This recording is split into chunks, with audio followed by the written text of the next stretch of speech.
are live. Good morning, Fantasmagorium. The program that you're proud to present is Missions, Matches, and Masks.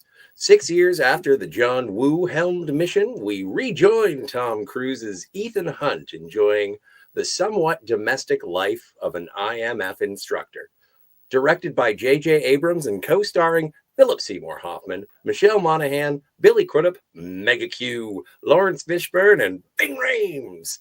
Your mission, should you choose to accept it, is to discuss Mission Impossible 3. Should any of your team be interrupted or drunk, the secretary will disavow the stream. I am Scotty R37. Kat is looking for the rabbit's foot. Ernesto wants to know what the rabbit's foot is, and Steve will count to 10. How are you guys? Good. Wonderful. Good. Now, we do have old business. My friend Steve.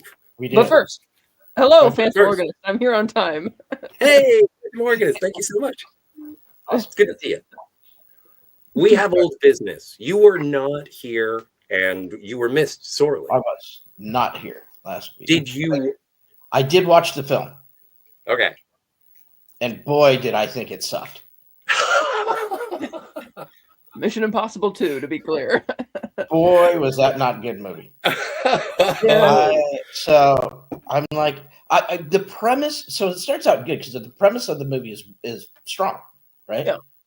And I'm like, okay, and then it just steadily devolves into the schlockiest action movie I've ever seen in my life. And the face thing gets old, and it just.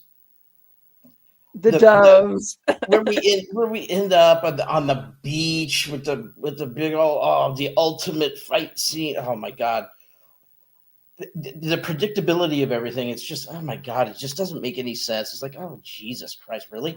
Like, this is why I don't like these movies, because you got to suspend too much disbelief. Oh, there just happens to be a gun exactly where I'm standing, so I can kick it out of the sand into my hand and shoot you in the head with it. Guys, did we talk about the kicking the gun out of the sand part? I don't even think we talked about the kicking the gun out of the sand part. And it's, we also didn't talk about the insane gravity-defying backflips. Kick it impossible. Come on, man. Yeah, some of the stuff is just, it's like, I mean, I get it. Yeah, it's definitely a John Woo movie. It was just bad. So before, and if you had anything else that you wanted to add. No, other than it was a huge step down from the first one. How many matches do you get? Me. So I told Kat earlier, I thought maybe about 5 out of 10, but it's not. It's 4 matches out of 10. 4, okay, because we all gave it 6. Oh boy, man, I did not like that movie. Yeah, that's a movie I only revisit when I'm marathoning the others in anticipation of a new one. And sometimes my opinion on it sways back and forth, but this latest time I was like, oh, no. Like, oh boy. Yeah. But now on to greener pastures. Yes. Hopefully. Yeah, hopefully. But that's fantastic. Yeah, no, this week we're talking about Mission Impossible 3. We're going to be talking about all things Mission Impossible right up until the release of the Ultimate Reckoning. The Final Reckoning. Yeah, sure, whatever, same thing. And sorry, after that brilliant introduction of being like, oh my god. I figured I'd lower everyone's expectations just a touch. Right. No, this was a market. So MI3 was it's good to have you back. Step up, in my opinion. In fact, this I hadn't seen this. This is the only other Mission Impossible movie I've seen. I saw 1 and 3, and rewatching again just now. I really did like it. This one, especially after that bad taste in my mouth from last week's. This one was markedly better. Well, and what was your first experience? If this was the second one, what was the first? I believe a couple of buddies. I think my friends dragged me out to see this because I know I skipped the second one on purpose because it didn't. I was over it. But I think we were just all out and like, well, let's go see Mission Impossible. So we did. Yes. So yeah, it was just like it was a group, outing. Armando? I remember seeing it in theaters. I remember being with my dad because, again, I feel that up until now, this is the kind of action series you take your dad to is your dad's franchise, and it's going from one generation to the next. I like that you can see the change in the action movie landscape with this movie. You know, you have movies like uh, Batman Begins coming out as an example of the changing of a more grounded Hollywood, I should say, with action movies, even though there is still some elements of, suspense of disbelief, I should say. Yeah. Fantastical creeps in. Fantastical, exactly. But this one, I felt, even as young as I was watching those earlier ones, you can feel that there was a paradigm shift in not just the tone, but in the direction for this franchise. Like this is like no longer your father's Mission Impossible. This is now a Mission Impossible franchise for everyone. And it continues the trend in the sequels. I literally just updated my letterbox thing by logging that I watched the movie today. And it did this computer hack thing where it takes over and it says your review will be deleted. Your review has been compromised with all this green writing. And then it hacks back saying Ethan Hunt has infiltrated the chat and will be publishing your review. That was pretty cool. So that was pretty funny. But I first saw this movie opening day, May 5th, 2006. Went with a couple friends. It was a lot of fun. I liked all the action sequences. Philip Seymour Hoffman is amazing, one of the best villains in the series. I thought some of the flashback stuff with Kerry Russell's character, the memorial and stuff, and with Michelle Monaghan at the end when they go back to the IMS, it's a little way too melodramatic and leaning into the cheese factor a bit, way too much for me. But I think on the whole, this is a really solid action movie, and it paced really well. It's like, and that beginning, my God, the open was just, the 10. I get that because it's Mission Impossible. Because remember, this is the first movie where you meet the Julia character. You don't know who she is, but you get he has some type of relationship with her, so you're not prone to thinking that it's somebody in a mask at the time. And so it's like, oh shit, what's going on? It was such a great as far as cold opens go, this one was amazing. Yeah, amazing. So I think this is great. And then I saw it again in theaters 8 days after that on May 13th. I only have it on DVD as part of a trilogy box set. I've never upgraded to Blu-ray or 4K because I anticipate that there will be a library 4K steelbook set of all 8 movies once the next one comes out. Sort of like how, even though Nightmare on Elm Street got a 4K steelbook last year, they've just announced they're releasing all of them in 4K library steelbook set later this year. But I'm going to pass up on that because I don't like those sequels. So yeah, I think this is still a solid movie. Really fun. I like Lawrence Fishburne in it. And as somebody in the chat alluded to last week, it's like they keep changing most of the people who are on the mission with Ethan, except for like Luther's obviously a mainstay. But this is also the movie where we introduce Benji, Simon Pegg, who becomes a main character through the rest of the franchise. And so that's some nice changes. But yeah, I think it's a solid movie. Really good. And fun fact, when the DVD came out and I watched it, I think it was around October of the same year that the DVD came out, they attached the first teaser for Michael Bay's Transformers movie that would come out the year later. And it's a teaser trailer when the Mars rover lands and it cuts to the rover getting snatched up by an unknown entity. And then it cuts to the credits. Here's the Transformers title. And I remember freaking out. Oh my God, we're getting a Transformers movie. And then here we are today. I stand by that first Transformers movie for sure. Oh, me too. I will defend it. But back to the movie at hand. Well, in the chat, DJ Play Nice is here saying, Catherine, good evening. Thank you for hosting. So it's nice to see you, DJ Play Nice, from everybody else over here. It's and me. But Steve, Ernesto, Ben is here from Cinema Gulp. MI2 was an abomination. It is. All right. Horrible movie. It's a 6 out of 10. Maybe a 5. Maybe I was being too enthusiastic because it's the first time I had seen it in a long time. But it was fun rewatching it, though. Yeah. You also spent a lot of that video gushing a lot about Thandie Newton more than the movie itself. Well, yeah, I don't see anything wrong with that. That's that might have influenced your rating. Yeah, she's the absolute best part of that movie. I mean, she is a star on her own. So yes.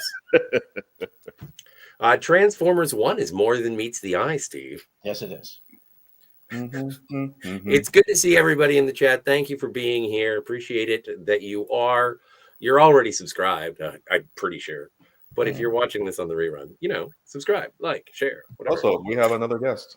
Hey, look, see, we have doggos. She's like, what? What? Huh? Oh, I didn't consent to this. She sees that I'm eating, so she's not exactly, see, nope. This meal will self-destruct in 5, 4. But it's interesting going into this one again because I had sort of heard about and seen parts of Mission Impossible 2. And yeah, I was kind of like, well, that sucked. And then when they made 3, and it was going into production, and this was 2006, so this is like early internet, ain't it cool kind of shit. And sorry about the swears. And yeah, I was like, oh, okay, I know about J.J. Abrams because of Lost. I know about him because of Alias. And so, all right, let's see what a television director can do with this. And it kind of felt like pulling people up from a not a lesser medium, but giving them their time to shine. This is J.J. Abrams' first movie, so I was really looking forward to it, and I thought that this was signs of good things to come, based on absolutely. If it's not his best film, it's up there with one of his best films. This is a sophomore fucking fireworks display. Yeah, I think it's the last great film that he made. Yeah, and it's my third favorite in the franchise. Out of all of them. Out of all of them, until the new one comes out, this is my third favorite. All right. And we'll get to those rankings. We'll save those for later. Yeah, don't on. bury the lead. Oh, I am burying it. No, you're not. You're putting it on Front Street. It's great. Cinema Golf echoes your statement, saying it's his best film. Yes, it is. Yeah, I think so. If it's not his best, it's one of, because he doesn't have many best films in my. Ben also says that this is his third favorite in the series as well. And I think a lot of that. Stopping by, DJ Play Nice. Sounds like you might be heading off. Have a good show. Have a great weekend and be safe. Have fun and take care of your crew and rock. Rock. Absolutely. Oh yeah. Man. But yeah, and this is something where, like, watching this is just the J.J. Abrams funhouse from Greg Grunberg, Roberto Orsi, Alex Kurtzman, Kerry Russell. Like, there are people all there. He drops a Kelvin reference, which is originally a reference to his maternal grandfather, which has been a thing throughout everything. This is the most J.J. Abrams thing that J.J. Abrams has ever J.J. Abrams, and it is probably one of the best things he's ever done. Yeah, and his most tamed as far as lens flares is concerned. Yeah, not a lot. Well, yeah, there's that too. Which is good. And it kind of breathed some new life into the franchise because the second one really killed it. I mean, I know this movie suffered at the box office a bit. I don't think that's so much because of this. People overplay or over dramatize the actions of Tom Cruise around the time that this movie was coming out, but I don't think that was the bigger deal. I think it's the fact that the second movie was such a downer. The first movie alienated people who liked the TV show, that it's like, were people really excited for a third Mission Impossible movie or asking for it? But then it came out and it made $399 million, but it cost like 150 or 160. So I don't know if it broke even or not with marketing costs.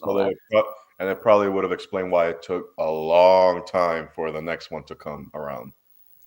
Well, but it also does speak to that era of, before we get into the movie proper, just everything that was surrounding it at the time. Like, I think that it is worth acknowledging the fact that there was a major shift going on with Tom Cruise. Like, he had just come off of that whole thing, postpartum depression isn't real and psychiatry is a pseudoscience, and I just met Katie Holmes and I'm jumping on couches. He was being very over the top and outlandish, and people in power, like that Sumner Redstone fella, he was all like, get off my lawn, kid, what are you doing, you're acting like a monkey.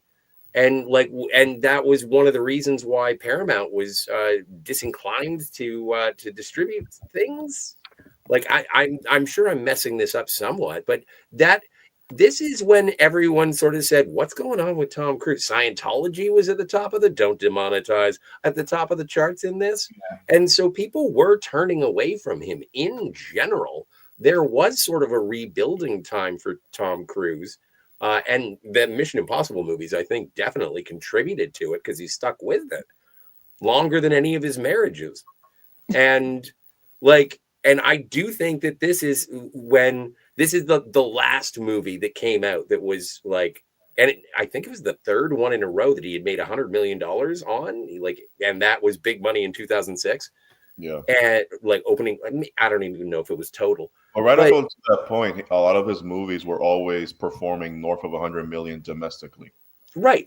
That's what I say. And thank you, because I needed a number, Ernesto. I needed that. But it is after that, when you get to War of the Worlds and people blamed Tom Cruise's behavior on War of the Worlds. This is the one that came out before. And this is when everyone was still okay with it. War of the Worlds is a good movie, by the way. Well, yeah, your mileage may vary. And one of the things but it's a good movie. Okay. One of the things is that at the end of the movie, when Ving Rhames does his they're doing their little poses and such, he does the Tom Cruise jump up and down on the couch pose. Yeah. So it was almost a meme before memes. It's interesting. It's interesting you bring up about his personal life, because for my demographic, we really weren't paying attention to celebrities in that way. I think it was until the advent of MySpace that we really started paying more attention to their personal lives. But tabloid stuff from TV, I wasn't really paying too much attention to that. And I was really more focused on the fact that he had Minority Report that came out a couple of years after the second movie, his cameo in Austin Powers, which was a very nice tongue-in-cheek moment. Yes. And back-to-back Last Samurai and Collateral, I felt he was on a roll. And then when Mission Impossible 3 came out, I was like, ooh, we're back, baby. Yeah. Yes. But at that point, that was before he did the breakdown, right? No, after, because 2005 is when all the stuff with Oprah's Couch and the back and forth he had with Matt Lauer on the Today Show about Scientology and psychiatry, and that's why Steven Spielberg was upset with him, because he blamed. I mean, War of the Worlds made $600 million, but Spielberg thought it would have made more and blamed Cruise's antics for that, which is why they didn't work together after that. Yeah. But I was aware of those things that were going on because it was around in the media. But I didn't give a shit, because it's like, well, it's Mission Impossible. It looks fun. I'm gonna go see it anyway. It's like, I don't care about your personal life. I wasn't understanding all the I was cynical against him. So I'm just to this day, I don't get the big deal of him jumping on Oprah's couch. It's a ridiculous show anyway. So what? He jumped on the couch and was enthusiastic. Who cares? It's like, it's so stupid. I think I've learned a long time ago that people didn't act like that on TV. So it was unless it's an anomaly at the time. And then Jerry Springer. Yeah, but at that time, Oprah wasn't like that. It wasn't the Jerry Springer show that it kind of morphed into. Yeah.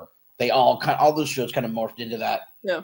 That wacky thing that it started out. Oprah show started out as a very serious show.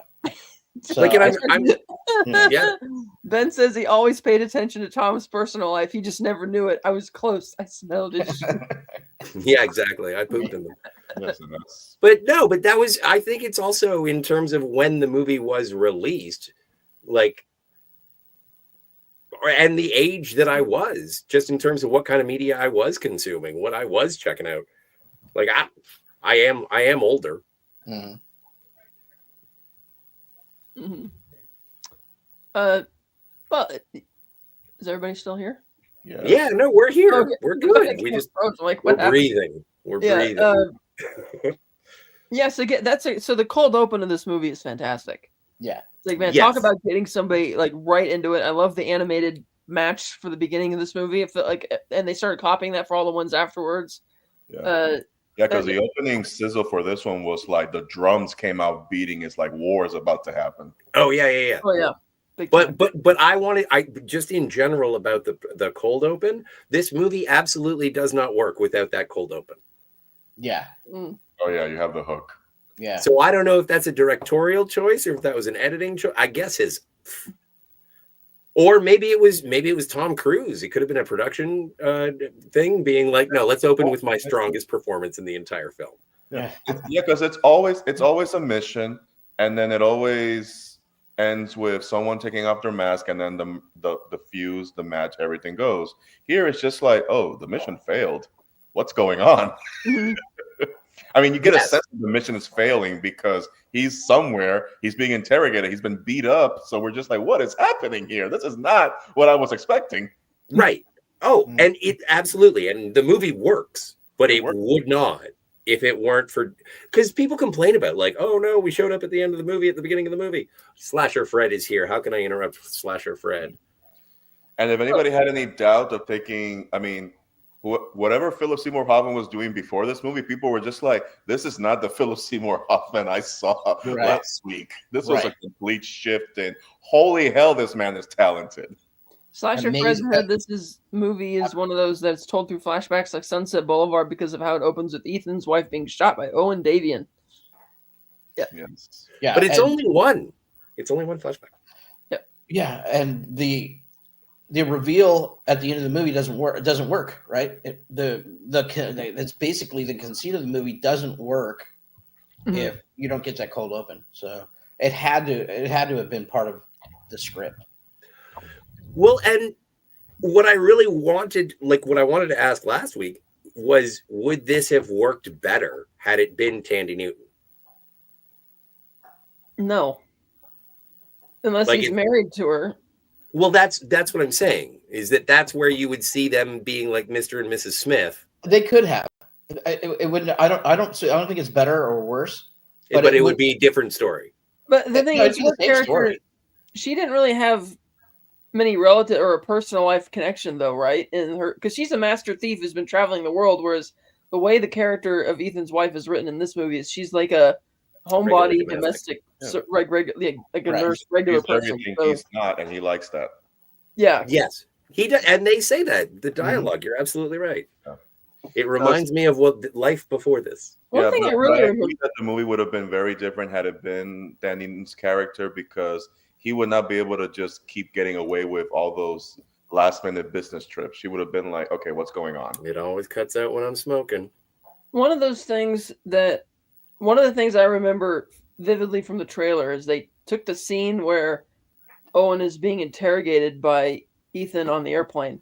It was like, what's going on? You have no idea what's going on here, do you? And they intercut it with scenes of Cruz tied to the chair from the cold open. And they brilliantly cut those things together so you think one thing's going on. And then when you see the movie and it's like, oh no, Ethan's the one interrogating Owen and he's just totally chill about it. Like, that was so good. Yeah. Yeah, but you can also see that look on his face, that long pause of, I'm going to beat the fuck out of you. Because this is one of those movies where I think prior to the first two, this is the one where you see Ethan where he's really trying to like keep it together. Like he's never been pushed to this limit where he's coming across almost a force of nature onto himself with the Owen Davian character, especially with all the reveals later in the movie. I'm just like, why are my methods that normally work are not working on this guy? Yeah. Mhm. And then you later find out why they're not working, because this guy pretty much has to get out of jail, Yeah. So it's like, oh, now it makes more sense. But up until that point, you don't know that. I'm just like, who is this guy and why is he so viciously impossible to crack? Which I hope this is not a trend, because I haven't seen the rest of these movies. The IMF is lousy with turncoats and ridiculous. I mean, they're just moles and turncoats and like what kind of friggin' spy agency is this? You know, if this is a trend that continues, it's really it's not gonna be good for me, because I'm gonna be like, this is ridiculous. Well, if I may reassure you, it's going to take a while. And this is only from me being like, what are you talking about? And so they do, in the original Mission Impossible show, there was like Cobra. There was a bad guy force, Spectre. Yeah, right. And Yeah, so that's, we do get a Hydra, yeah. And we do get to a point where that starts getting more introduced as to how everything is happening. Well, and also with current geopolitical things. We're going to fight Russia. Who do you want to go to war with? Saudi Arabia? No, it's always some criminal. It's an underground thing. But they do start saying that there's an organization that's behind it. And it is part of the reason why there's so much infiltration into the Impossible Mission Force. But it makes you, like, once you believe in the Impossible Mission Force, you've given up. Is this movie the first time, I don't remember the first two, is this the first time that they say the Impossible Mission Force? I think so. Yes. Yeah. Yeah, it's one of those like, oh, this is after everything we just been through, this is the levity moment. Just be prepared going forward for them to go rogue a lot, and they're trying to save the world. And I think after this is where the stakes keep getting amped up, one movie after the next. Oh, well, yeah. And, well, I don't know. Are you a fan of the Fast and the Furious? I feel the same way. Yeah. No, I think Fast and the Furious just totally jumps the shark and becomes completely. I think it was in the 6th movie or the 5th where I'm like, wait a minute, time. I was rolling with it for a bit, kind of enjoying it, and then suddenly, for no apparent reason, it's like I got hit by a freight train. I'm like, wait, stop! Why is the CIA or the Department of Defense consulting street racers to stop international terror? Yeah, it was the 6th movie. And then later on, they turn into superheroes. They go into outer space. No, it was the 6th movie where they, because of the runway scene in the 3rd act, and then the 7th movie is where all of a sudden, we're not giving a shit anymore. Take it or leave it. Yeah.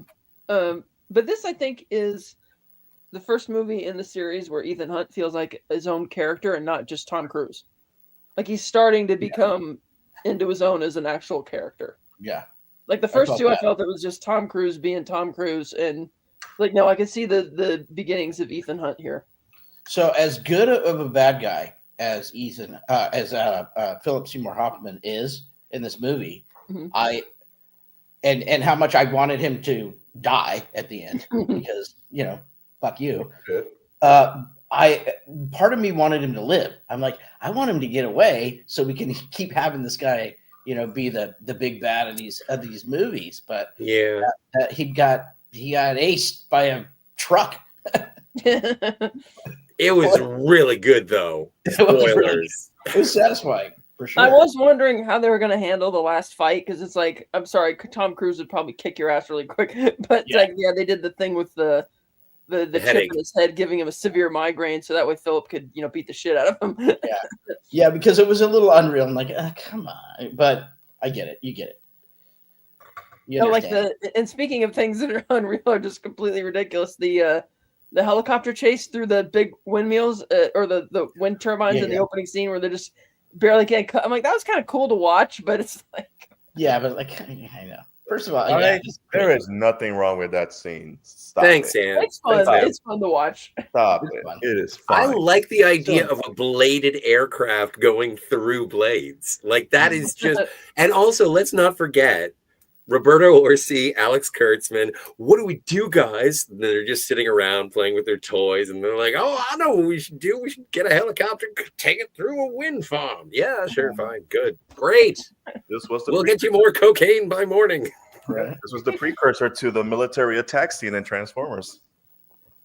Yeah, I don't have that kind of recollection of that film. Oh, here's funny. Slasher Fred says, on the original TV series, the opening credits showed what the episode was going to have, just like in the movies.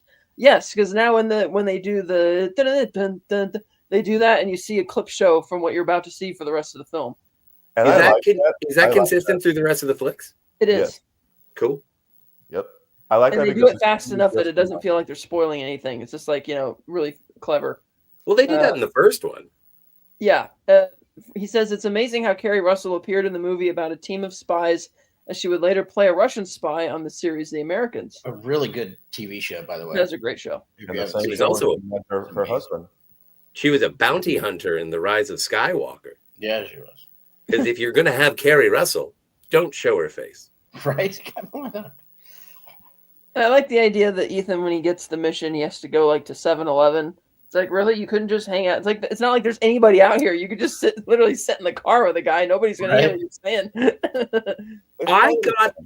I got the impression that Billy Crudup knew Julia. Because I did too. Because he does say in the interrogation, it's like, Julia's alive. She hasn't seen me. She's clean. You just do what I want you to do. And so it felt like what's his name? Billy Crudup. Crudup. Oh, his character? It's like McKenna or something. It's McKendrick. John Musgrave. Musgrave. I knew it was an M word. Muskrat. Yeah. But I liked that because it was sort of being present in the life. Like, obviously, you would have a supervisor, even if you were a trainer. And then I did like the way your mission, if you choose to accept it, coming through the disposable camera. Well, remember those kids? That was pretty rad. That's the only reason they're in 7-Eleven is so they could do the camera gag. And it's my favorite. It's my favorite of the delivery of the mission. Great. I thought it was awesome. I was like, oh, that's perfect. That one makes the most sense out of all the carriers of this series. You're right, Scott, because he says also in that scene in the 7-Eleven that, I wish I could have been there at the engagement part of the party or whatever. And Ethan's like, well, you know why I can't invite you. Yeah. So giving the impression that he does know them. But I liked him too, as he's like a slimy... It's like it's not. I wasn't sure if he was. I just thought he was kind of there, and it wasn't until later in the movie when Lawrence Fishburne comes in and says, "I found out you just sent a team to Shanghai." He's like, "Yeah, we just found out that this Salahuddin or whoever's there." He's like, "I really want to see that intel on my desk." And for some reason, he turns around and the camera lingers on him for a second. I'm like, "Uh-oh, you're the bad guy." Yeah, yeah. It's a little tip of the. I love Billy Crudup though. I have a predisposition to want to like Billy Crudup, and every time I see him, I'm just in like a big movie, like your Alien Covenants and your Mission Impossible 3s, and even to a certain extent Watchmen. And it's like, I want you to be a good guy, and it's like, oh, he is a golden god. I guess he's a golden god, and the only time he's ever shown up is like a squeaky clean, pure bastard is in those fucking Flash movies. I did like his evil plan that we're going to take this bioweapon, give it to a Middle Eastern buyer of a country that we want to invade and, get the oil, democracy, all that kind of stuff. And we're going to have the evidence. I thought, okay, that's kind of clever. And you're using Owen Davian to broker the deal, which is why he says you collaborate with this guy and it's Christmas. And I found it laughable that, dude, do you have any idea how much Ethan is going to kick your ass into next week? It's like, do you really think that there's any future collaboration between you and Ethan? Like, even if Ethan agreed with him politically about this overarching plan, like, no, you are done. Yeah, you're done. Also, in that monologue, I would like to say that this movie is woke. That's a joke. Here we go. No, here's why. Because Musgrave says he says that Brassel. He's an affirmative action poster boy. So we're shooting in casual racism from villains. I don't think it's about being woke. I just think that he's clearly not. That's the bad joke. Stop making that joke in every goddamn video too. I'll find one. Right. Back to the camera just for a second. I love the fact that it actually self-destructs. I don't remember in the second movie, maybe because it's so bad, that I don't remember anything self-destructing. The glasses. No, it was when Ernesto, you tell him. What happened? Yeah, he puts on the Oakleys and then he gets the mission through there, and then he throws it against the screen, and then the title sequence starts. It blows up and fire and counts the screen. Okay. Yeah. This was way better. Yeah. But so the other action scenes, I really liked the Vatican sequence. I thought that was fun. Yeah. I had one problem. And you had a lot of product placement with DHL because that was like big at the time. Yeah. They were trying to make DHL a thing in America, and it's like No, I only had one problem with the Vatican thing is that they blew a hole in the wall. That was my only problem with the entire sequence. I was like, because they're kind of good at not being noticed doing anything. But it's the basement. But still, I mean, it was kind of weird, but okay. I think that they probably have some sort of seismic situation going on. If there are catacombs, I don't know what the tectonic stability of Rome is, but it just seems like if it's such a historic site. Them Catholics. I want to believe that is a more controlled explosion than one that would actually cause significant damage. Like one that's not going to take down any structurally necessary walls. It How just took- much do you guys think these guys know about the catacombs of Well, the they don't. Vatican? That's the thing. It's just well, They don't. It's the Vatican. or something. It's a silly All accident. right. So Well, it's anyway, kinda like, I just didn't like the hole in the wall. Okay. Right, but I here's didn't the like thing, hole even in the more wall. egregious than that. Do you think Ethan's really going to be able to just scale the wall like that? There's no cameras and nobody knows. Yeah, he fun. did. It's He shot a thing to turn off the camera. But when they know, they would notice that there's something wrong with the camera. Get somebody down there to see what's Yeah. going There's a on. whole scene of the Get some guy binoculars on the calling wall there. Well, Yeah. to be fair, All right. it is part of the genre that the Yes. camera always blips and nobody knows somebody messed with the cameras. Someone starts hitting the CRT for a second Yeah, because it's still it's part of the 2006. genre. You expect it, and when you don't see it, you're just like, oh, I've never been in this scenario before. Oh my god, where do we go from here? What I want to know is why The only international art fiction of dealers this and whole stuff scene are is that athletic. he's dressed as a priest and not, a Scientologist. Yeah, right. I want to know Exactly. why Owen Day, all the commercial arms dealers and all these guys are at the Vatican, just Right. hanging out there. Because, Kat, don't you remember? It's the Antichrist that he's trying to buy. The anti-god. The anti-god. The anti-god. Oh, yeah. Someone tell me about Benji. Benji. Oh, so Benji is like the CSI guy, tech guy inside IMF, and we'll see in future movies how he wants to become a field agent. But here he tells them about, and there's no real reason for him to relate this because they basically know the code name of the MacGuffin is the rabbit's foot, something that the villains are after, and they never tell you what the rabbit's foot is. But the only hint we get is we see it in a biohazard container, so it's like a bioweapon. Yeah. Spoiler alert, it's a better bioweapon idea than the previous movie, because the previous movie was so bad, even though I agreed with Steve, it was a good premise. Yeah. But here it's like Benji relates a story when he was in college, and his professor says there's just something that would be like the anti-god that swallows everything and just destroys every possible thing. And I don't really know what the impetus was of the writers to do that rather than just saying I guess it helps create more mystique around it. Well, in that sense, as it's just like anybody that's willing to pay as much as they're offering, it has to be a serious thing that they're buying. Right, and I thought that by the end of the movie you would find out like exactly what it is, but you don't. And I mean, it's we like- might, Well, we if might- you promise You to might, 'cause stay, it if is you in the promise trailer. to stay, I'll tell you what it is. yeah, we might get to figure out what it is. Mhm. Either they're just throwing it in there just to be like a sizzle of everything that came before the new movie that's coming out, or it's going to come into play in the new movie. I think it will, because you see Ethan grabbing the rabbit's foot in the trailer for the new movie. Yeah, And so he has And to it's bring, older Ethan too. It's not like a clip from a recycled clip. So it's like, yeah, it's coming back. yeah, so he has to That's- check in somewhere and get it again. That is funny because spoilers for the movie. It's like, what is the rabbit's foot? And it's like, if you promise not to quit, I'll tell you. And so we gotta wait. We gotta wait. send We you can't those quit back. the IMF. 5 movies Speaking of later. which, I find it funny that Brassel forgives him for basically stealing this weapon and gifting it to a terrorist just to save his girlfriend. It's like, yeah, that may have exposed the traitor within IMF, but dude, I don't care how much you believe in yourself. You're not doing that again. No, but that's the thing is that they tracked it. I know they're tracking it, but still, it's like, How do you mean, but still? Because you're gifting it to a terrorist. You could be tracking something, doesn't mean you're going to have the ability to get in and intercept it. So And Brassel, it's not something you would do a drone strike on if it's a bioweapon.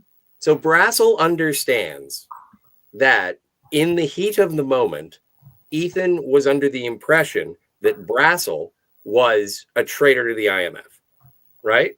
Yes, but the stuff. But I'm And saying so in the debrief, like, just let me lay this out and ask yourself, is that why he apologized?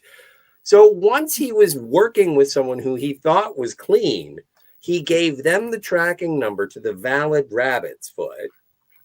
And then he found out that that guy was dirty, killed him, actually. Thanks, Julia. And killed Davian. Okay, thanks, Ethan. And then he comes back and he's like, so I got the guy that you wanted to get, and I also got a mole. So if you were the superior officer, would you be like positive or negative to that particular course of action? well, negative that you voluntarily, like you could say you're tracking it, but you're still gifting it to a terrorist arms dealer. No, Like, because that's he was always going to have it tracked by the IMF. But that's what I'm saying. Just because you're tracking something, Scott, does not a given mean you're automatically going to be able to get it back before they do whatever it is they're going to do with it. No, but not Ethan and his team. But now the IMF at large knows where it is. You're not hearing me. I'm saying it doesn't matter that No. they don't know what they're going to do with it. He could use it that very same day because Ethan doesn't know what they want to do with this thing until he already called it in.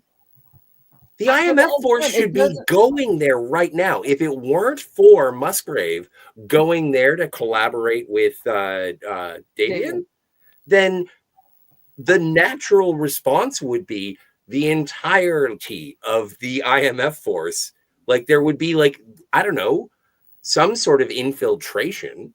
If they could do that much for Lindsay, I'm sure that they could figure out twice as many guys to get in to get the rabbit's foot within the hour?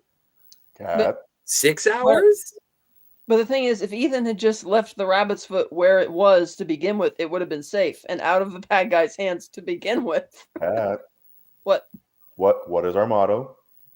Because the plot demanded it. Because the plot demands it.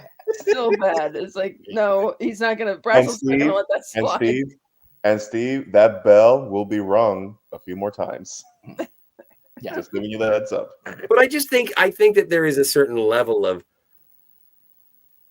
okay, fine, the plot has to happen.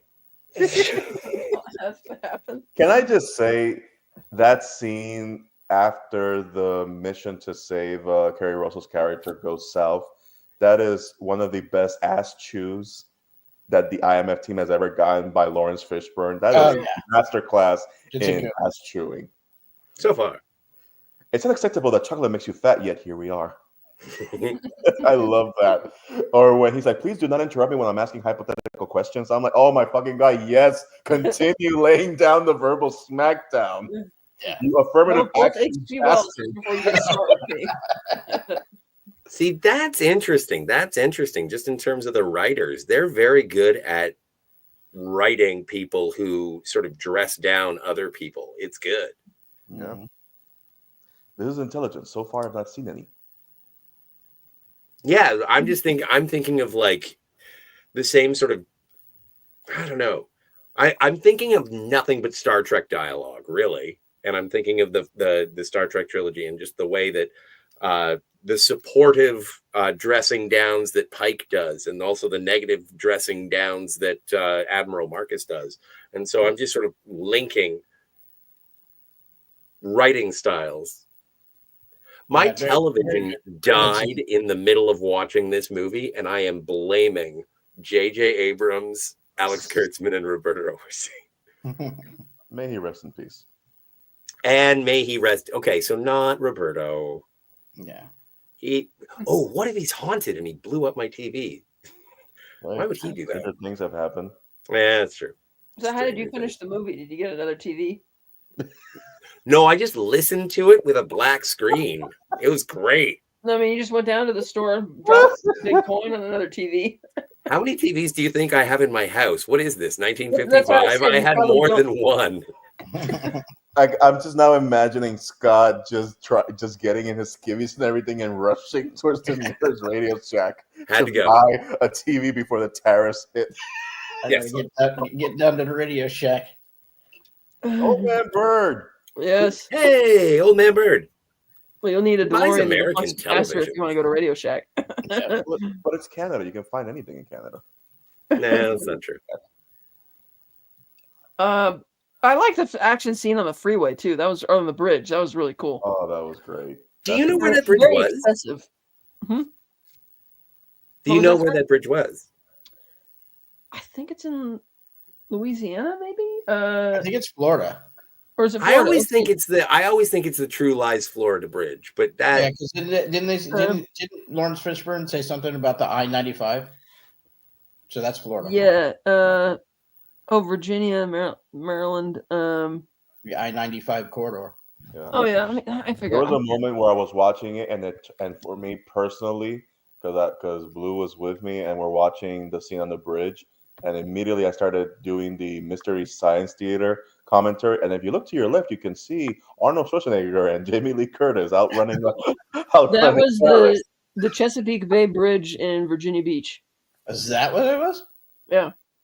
That's where they filmed it, but I think it's supposed to be in. I think they're supposed to be in Florida, but maybe not.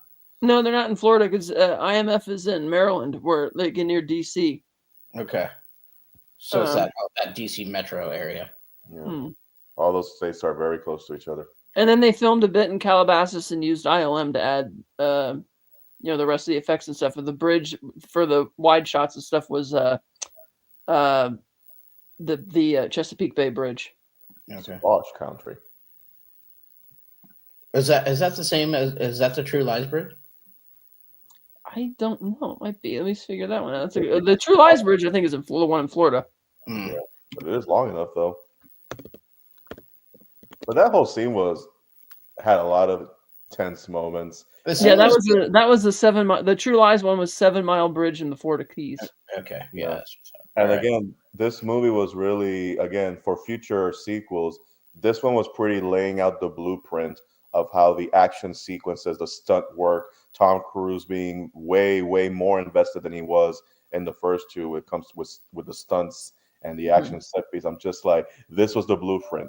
This is why I said that this is the one that really, in a way, does like a soft reboot between the first two and the next sequels to come, because this, again, it is a paradigm shift. This is like, oh God, this is the most. Yeah, you can feel it.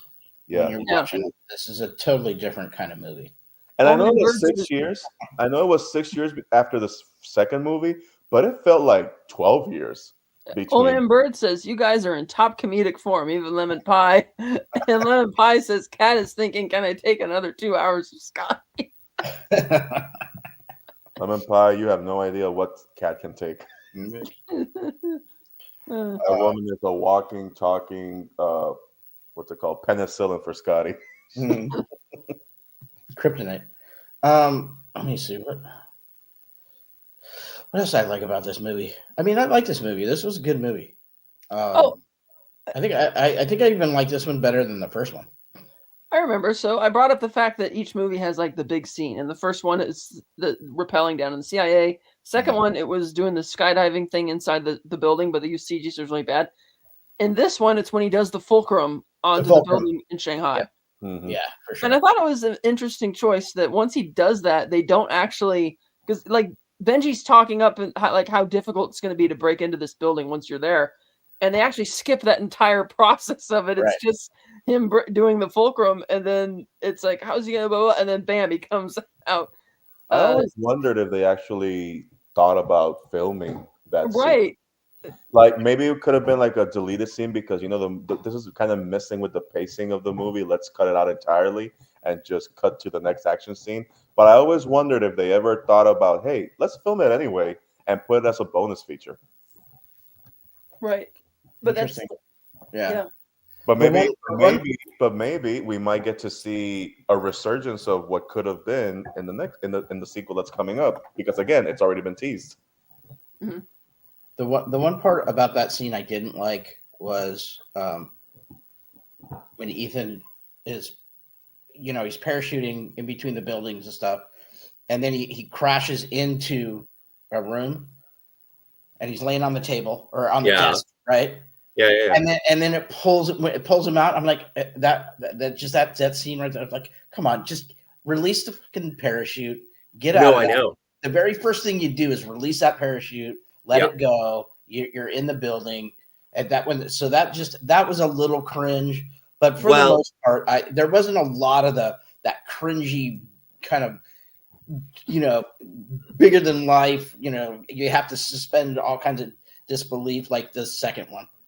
But part of that, and this is part of why I think that J.J. Abrams has had the career that he has, is because of his pedigree on television, punching things in, being a contemporary of Joss Whedon, and also being such a huge fan of Steven Spielberg. Because as Ernesto brought up earlier when we were talking about Tom Cruise movies, I'm not a big fan of Minority Report, because I think that Minority Report undercuts a lot of the tense scenes with a little bit too much Spielberg humor thrown in, almost like Indiana Jones slapstick. It's not over the top in Minority Report. and it's very understated here. But when he crashes into that just to fall down, it breaks the tension of the scene. And why do we get it? So we can get a mug from a janitor. And then he gets, and I absolutely agree with you. First things first, take off the parachute, start running. You have the thing you want. You're in a different building. Let's go. Get the fuck and out. The only and if you wanted it to just continue with the parachute, then just let it go. Let someone else be funny. Like, we did just stop for a minute to tell me about the little prayer that you told about your cat. Right. I didn't find it funny. I found it cringe. I was like, ugh. I mean, I'm with you, man. I'm with you. So that's the only part of this movie that really kind of like MI2, well, like 90% of the movie was that for me.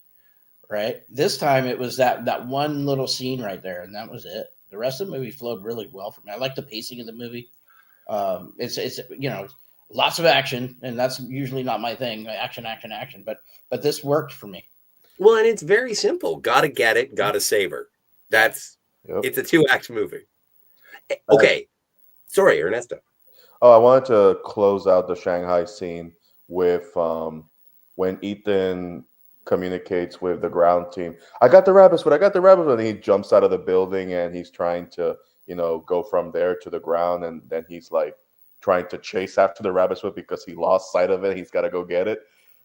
I wonder how many times they did that scene with the car stopping in front of him, because when I watched it for the first time, I almost thought he was about to get run over for real, because it was like the brakes were not braking fast enough, and you can see the front of the headlight bouncing off of Tom Cruise's temple in that moment. I'm just like, how many times did you film this as a scene where Tom Cruise, where the lawyers are in the back are going, fuck, that was too close. That reminds me. There is another small cringe scene with the canister roll down the street. That was a little cringy too. I'm like, oh, come on, really, with the fucking canister roll? What do we got? What are we in San Francisco? We're not on a hill. I mean, it's a flat street. This thing's rolling away from him like it's on a skateboard. He didn't drop it going kind of fast, so it would still roll. I don't know, man. It was a little. I don't know. It's that took me out too. I was like, it's momentum. Come on. Lemon Pie says MI3 Electric Boogaloo Part 2. He also follows up with less amazing was Kerry Russell's appearance in Rise of Skywalker. Yeah, that's true. That is true. Well, also going back to Kerry Russell, when the little thing goes kaboom in her head, and her eyes go in 2 different directions. Great shot. Great special effect. Great way to just be disconcerted by a fatal wound. I remember being in the theater and everybody gasped. They did not expect her to pass that like that. They didn't expect. They thought that, oh, you saved her, mission accomplished, and you're waiting for the countdown. And not only did people gasp, but I like even back then how the machine saying it's ready to go. Yeah, is also playing for her heart stop. She's dead. Yeah, I like that. I like that as a creative choice. That was great. That was nice. Yeah. And Kerry Russell, hot damn. Yes. I love how we all have our own moments of this is where I don't have my suspension of disbelief. Yeah. And it's like, but we all have one of those things where it's like, eh. Mm-hmm. But on the whole, it was what a leap forward from MI2. Here was something. When Davian gets run over by the truck, they have the quick shot from his POV of the thing coming. You can see that that's a really small truck that is not high enough off the ground for Ethan to safely pass underneath it. His head would have been ripped off too. Yes. Those cars are very tiny. Not to mention when they first tumble into the street, you see that it's a really narrow street. There's all these alleys. There's a car slowly going. There's no way you'd have something barreling that speed. It was a bit weird. God. Well, and they set it up too in that when he's running through the streets and Benji's telling him where to go. So take a right. Just, this truck is in this narrow alley going like 90. I know. Wait, I forget. Doesn't Ethan like lift him up a little bit? Yeah, he rolls. Ethan knows the truck is coming. Yeah. Yeah, he rolls him back over to make sure Davian's on top. Yeah. Because initially he was rolled over on the side where he was going to be on top. And But he knew the truck was coming, so it was yeah, just he like, saw it out of the corner of his Yeah. eye when they hit the Yeah. pavement. yeah. He's a flat person. Maybe that's why. All I know is that Owen Davian became hamburger meat. Wasn't that neat the way they get him out of the like the SWAT team gets him out of the truck? They like spray Yeah. the orange, like whatever that is. Foam, some kind of foam. Yeah, it's foam. It's like a super cooling foam, and then the heat. Yeah, I like that. Yeah, That was neat. I like that this was also the introduction of more out there spy technology, but not too out there where you're like, oh yeah, I can see that happening. And I believe, and correct me if I'm wrong, this is where we actually see the masks being built for the first time. Yes. Yeah, that was cool.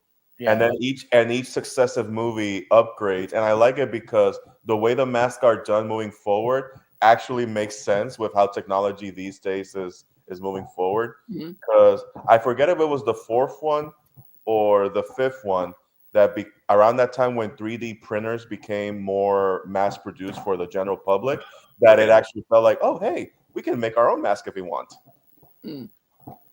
I also like the bit Yes. when Davian gets rescued and he makes a point to look back at Ethan as he's being ushered towards the helicopter, and then when he's in the helicopter, he's just staring him down as they're taking off. Like, I'm gonna get you, sucker. Yeah, I mean, this is the first kind of villain in the movie series that's a mustache twirler. I mean, he's just a bad dude. He's like, I'm gonna kill her in front of you. I'm gonna kill her. You in front of her. Like, doesn't even matter. I don't care. Because if I find her, I'm gonna hurt her. I'm gonna hurt her so bad. Yeah. She's gonna scream out your name, and there's nothing you can do about it. There's nothing you can do. Like, Jesus, you really want an evil bastard, and I loved it. I'm like, a motherfucker. Perfect. God damn. Perfect. I think a lot of this movie hangs on the shoulders of Philip Seymour Hoffman as being a compelling villain, but also in the same way, I think that Michelle Monaghan carries a lot of the weight of being an object of desire, and not like what she's a nurse, fine, but like she is the girl that Ethan Hunt loves, and she must be rescued. And it is funny that there is a moment near the end of the movie where it's like, sorry, Ethan, your princess is in another castle, but and so we got to run there. But I think that she is just as charming and adorable. And she's coming off a Kiss Kiss Bang Bang. This is her big spotlight, and I think she does great. But yeah, Philip Seymour Hoffman, you hate him, but you're waiting for him to be back because every speech he gives is the Goldfinger speech. Do you expect me to talk? No, I expect you to die. Yeah. And in this scene, this is when you realize, wait, he is confident that nothing is going to happen. And then once after the prison break scene, which is what it is, and then you see that smirk from smugness, that smug from I'm just like, and then it comes back around to that argument that what was Lawrence Fishburne's character's name? Brassel. This is where it kind of clicked after, this is the sixth time that I've seen MI3, where it kind of clicked. Oh, that's why he's always able to provide, and he can never seem to catch him because he always had a mole from the get. That's why he was always able to get away with it, because someone was there to bail him out. And that, being hubris to the character, that's why he was able to pretty much not give a shit that he just got caught, because he knows he was going to get away. Damn you, Scotty! You put that idea in my head. Philip Seymour Hoffman as Goldfinger. That would be amazing. Yeah, it would have. Well, no, but one line that I was curious about. I am not American, and so there was a line that Brassel had, and I'm honorary. I'm an honorary American, but I didn't get this. Is that Brassel says he will make sure that he would bleed on the flag to make sure that the stripes remain red. Mhm. Yeah. Now, Yeah, if I Muskrat- remember correctly, Muskrat- the stripes represent the original colonies, and the stars Yes, represent 13 stripes and stars represents the states. right. So while it is, and again, I'm just pointing out a little bit of Kurtzman Orsi trying to be clever, and then it's just like, well, when you think about it, what do you... It's okay. Scotty Trump says he's making Scotty American. Yay! No, but he won't. I don't think he will. And Old Stop Man Bird teasing. says you are an American. Thank you. I It's the appreciate North that. American. Well, and you know what? Time will tell. Well, yes, but remember that he specifically he did. It's not that he wants the stripes to remain there. He wants them to remain red. Right. And red symbolizes valor and bravery. Yeah. Well, now you're just being poetic. Well, that's a great scene, though, when Ethan's looking at him all tied down on the thing. Oh, yeah. And there's ridiculously over the top restraints. And I love By the that mask. point, Ethan doesn't know that Brassel Brassel is who he is, because prior to that, he already Luther decoded the message that was left for him, and he said that I don't have a lot of time, Ethan, but there was a call that was intercepted from IMF, and it came from Brassel's office. So at that point, Ethan is probably convinced that I am staring into the eyes of the true villain, not just Owen Davian, but the true villain under my nose the entire time. Well, and considering his history with McCoy, Hannibal Lecter treatment too. Mm-hmm. Yeah. Well, he's also seen the microdot with Lindsay saying, I think that Brassel was the one who made the call. No, it came from Brassel's office. It was very, very specific that it says it came from Brassel's office. And that's because... What I just said. Yeah, no, I know you just said that, but I'm saying... Listen to me. I just said I was watching the movie. It's not your dialogue. You didn't write it. But I just... Okay. No, but what I'm saying, I'm agreeing with you, is that it isn't 100% Brassel. It's breadcrumbs for the audience. Thank you, Eugene Bird. Very generous. Yes. Awesome. Super chat. By the way, tell your brother Brad that we thank him for the sequel that we will discuss next week. He says this is cat hugging the Joker. Is that what the super sticker is? I can't see the super sticker. Do you have access to the sticker, Scotty? I do not. No, I don't got it right now because my internet was being all finicky. I can get it. I don't mean to sound put upon. Thank you so much for supporting the channel, Eugene Bird. I apologize. I have to open a new window, and obviously this is why I am the one. I like your subtitle, Ernesto. Out here throwing titles at IMF directors. I like. It was gonna be that, or write the word 7 3 different times, because the number 7 is yelled at so aggressively. It's like 7, 7, 7. But I like that scene where Musgrave wants to stand up to Brazzle and just, excuse me, did you just throw a title at me? So the super sticker is a lemon head, it looks like, hugging a lime, a much smaller lime. And that is cat hugging the Joker. Nice. Nice. Thank you so much for making it so we have to be here next week. Yes. Keeping these lights on. It ain't cheap. I also like how chill Davian's reaction was to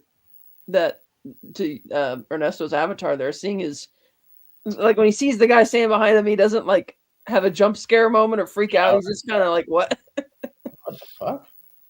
Also, just to show a little bit of the signs of the times when this movie came out, because I was still living in Puerto Rico when this movie came out. That scene happened, and you see Philip Seymour Hoffman bending with Philip Seymour Hoffman behind him, and all the guys, the men specifically, in the theater going, "Hey, hey, hey, hey," pretty much making a homophobic jest at the screen. And at the time, it was funny as fuck because the whole theater went into an uproarious laugh after. Oh, that's funny. And I do, and the same thing I said about Richard Roxburgh last time is Richard Roxburgh playing a hero, because he played Ethan Hunt for one sprinting scene. And I liked when Philip Seymour Hoffman was playing Ethan Hunt. I thought it was good, even though they dubbed his voice. Yes. But I thought it was still earnestness. It was a different character. Loved it. I'm He's sorry, I was very evil, laughing at too. what Old Man Bird just posted. How was good at chewing out his daughter. Yeah. Okay. Oh, Good. old man bird. Oh, jeez. That's a reality show none of us need to watch. Yeah. But yeah, this movie just has a lot more energy and fun to it, and then they try and pull it back with the family stuff at the end. I like when she does say it's called the Impossible Mission Force. She's like, yeah, it's like, yeah, we're actually acknowledging how lame that sounds. It is dumb. Like, really? So that And sounds it's like, fake. just because you found out, I guess we can invite you into headquarters and show you this major top secret organization. Yeah, no big deal. Come on. Why not? Shit, have the whole family in. I like that bit where Luther is during the Vatican mission. He keeps talking to Ethan how he shouldn't get married. Yeah. He's like, every relationship I've had with a woman, it lasts like barely a year, and if it lasts longer, it's gonna get worse. Don't do it, Ethan. Yeah, We and got married 2 weeks ago. Or whatever, 2 days ago, or what he said. but it's funny because I'm rewatching it, and Ethan and Luther in the movies from this one onward is me and my best friend. We have that relationship that those two have, and my best friend is gonna get married next year, so I'm gonna be his best man. There you go. So that'll be fun. So many jokes that could have been made, Old Man Bird says. Yes. I don't know any good daughter chewing jokes. Mm. Yeah. See? Mm, mm. Well, Philip Seymour Hoffman chews the scenery. Yeah, there you go. But yeah, I know. Okay, I'm sorry. You tried. We both tried. Yeah, so I like this. You know, it's like, okay, we're doing a bioweapon again, and even though they just did that in the previous movie, but it's like, who cares? It's been 6 years. You don't know though. Well, it does have the biohazard symbol on it. Yeah, I know, but everyone puts that open on the everything containers, that buddy. nobody wants you to touch. That's true. Can't just open the container.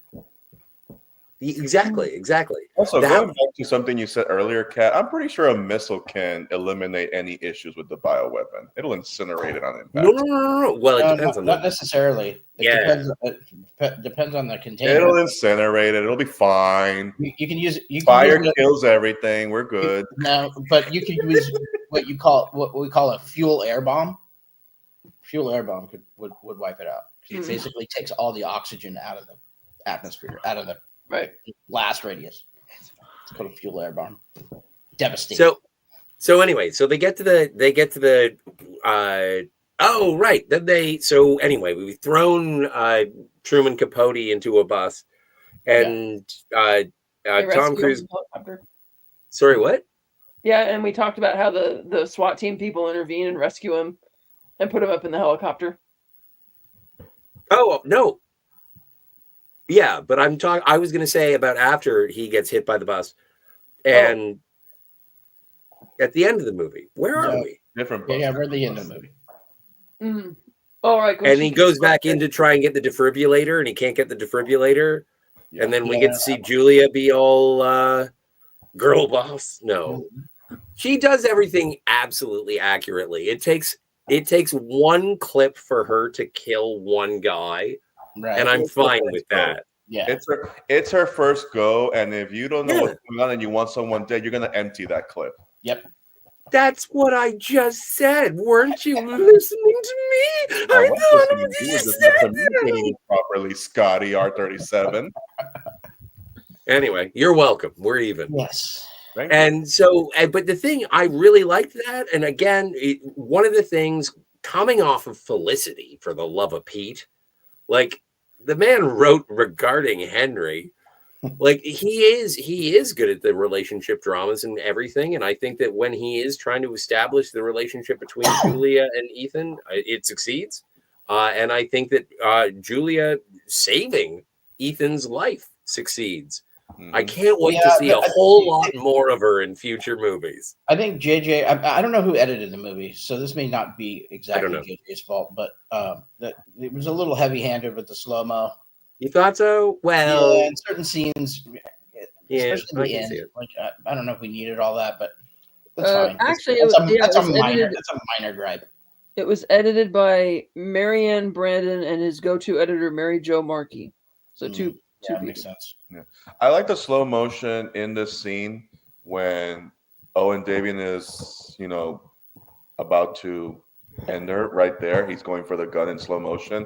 And I like that when they're both staring at each other, they don't say it, but you can tell that she's telling him in that scene, I love you, because they think this is the end. We're going to die. Yeah, that was great. Sorry, I sounded like Chris Farley there. And also, the thing that this is the big setup of for the rest of the movies, from what I understand, is this is the movie where we establish that Ethan Hunt can read lips, like he's a expert. Yeah. Well, yeah, and they tee it up. They tee that up as I don't know if people picked it up on a first time watch. Mm-hmm. They teed it up at the party, right? Mm-hmm. When they're at the party, so he's reading their lips. He's not listening. He can't hear them. That when Julie and her friends are all talking about the lake that they went to and stuff. So that little foreshadowing there with the lip reading. And you can tell that he wants to. He maybe, I don't know, but again, intentional. Maybe for his character in this series, he really wants to show that he is committed to her. He is invested in her life. That him interjecting at that moment to say what the name of the lake was when he's way too far out of range to be able to listen to it. I'm just like, you're being quirky, even though you don't know how to be human around people. I like that. It's a nice touch. And yeah, he is not good at this, but he is trying, and it's cute. Yeah. Now I want to posit something. Yeah. This movie is about, no, it's not about it, but the plot of the film, the story at the beginning is a man who has decided to move in with his girlfriend and propose marriage, become fiancés, announce a marriage. And then your ex-girlfriend says, I'm in trouble. And then you have to go save her. And unfortunately, it all goes sideways. Yeah, I mean, that's all true except for the ex-girlfriend part. Well, no, I know, but and absolutely they do go out of their way. It's like, did you ever do the thing with Lindsay? And he's like, what are you talking about? She was a little sister. You didn't have sex with your little sister, did you? That was a funny line. I thought that was a really funny line. Well, nowadays it would be like, oh my. Well, no, but that's also part of the reason. That's part of the reason why that connects. And again, with the relationships as we're in the third movie with Luther, when Luther's there, I'm happy. I'm just like, all right, everything should be okay because Luther's here. Mm-hmm. Well, and we'll find out more about that later. I suppose. So when they're on the in the fulcrum scene, when it was just Luther and Ethan, and Luther's like giving him the speech. He sounds so much like his Pulp Fiction character. Marcellus? In that scene, Marcellus Wallace. He's I don't know why, but I get this Marcellus Wallace vibe from that scene when he's kind of just like telling him what he's gonna do. You look like a bitch. Yeah, you look like. Also, and I like that Kerry Russell's character here then becomes the future, not future, but is now the new prototype for most of the female characters that will be later introduced. They're like definitely more capable than the ones in the first movie that we're introduced to, and inspired by the more involved from Danny Nune's character. Because Kerry Russell's here feels to me like the prototype for the fifth movie, which we'll get to in the later reviews. 2 more movies. But the reason why I bring it up is because you notice in this movie when they're trying to get out of the compound when he's rescuing her, the way they both complement each other as they're trying to leave. Right. And it becomes a staple in the future sequels that the first two did not have.